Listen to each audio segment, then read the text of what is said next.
ඔන්න මම අද ඉන්දියාප්ප හැදුවා. වතුර හොඳට උතුරලා නිවාගෙන ඉන්දියාප්ප පිටි මිශ්‍රණය දිය කරගත්තා. ඊට පස්සේ මෙන්න මේ විදිහට තමා ඉන්දියාප්ප හැදුවේ.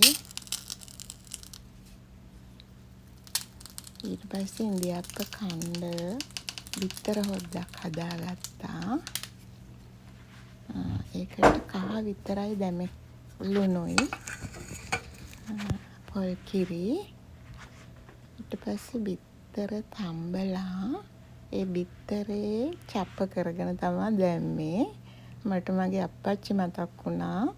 අපේ අප්පච්චි බිත්තර හොද්දක් හදනකොට මේ විදිහට තමයි හදන්නේ. ඉතින් මාත් අද ඒ විදිහට හැදුවා. මේ බිත්තරේ චප්ප කරගෙන දැම්මා. එතකොට හොද්ද උතුරනකොට මේ බිත්තරේ දිය වෙලා යනවා, හරිම රසයි. ඊට පස්සේ පරිප්පු හැදුවා.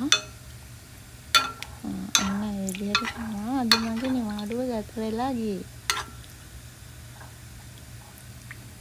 අර මම හැදුවේ ඉන්දියාප්ප පිටි මිශ්‍රණයෙන්. ඒ නිසා ඒක හරිම ලේසි. ඉක්මනට හදාගන්නත් පුළුවන් වුණා.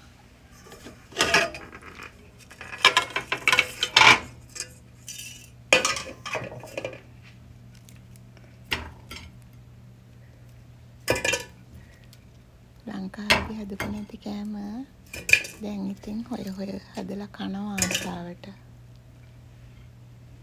ලේසි YouTube එකේ තියෙනවා ඉන්දියාප්පන් හදන විදිහ. ඒක බලපුවාම අපිට හදාගන්න පුළුවන්.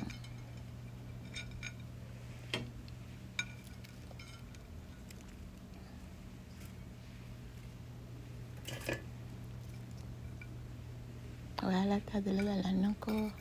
මට විනාඩි 15ක් විතර තමයි ගියේ මේ වැඩේට.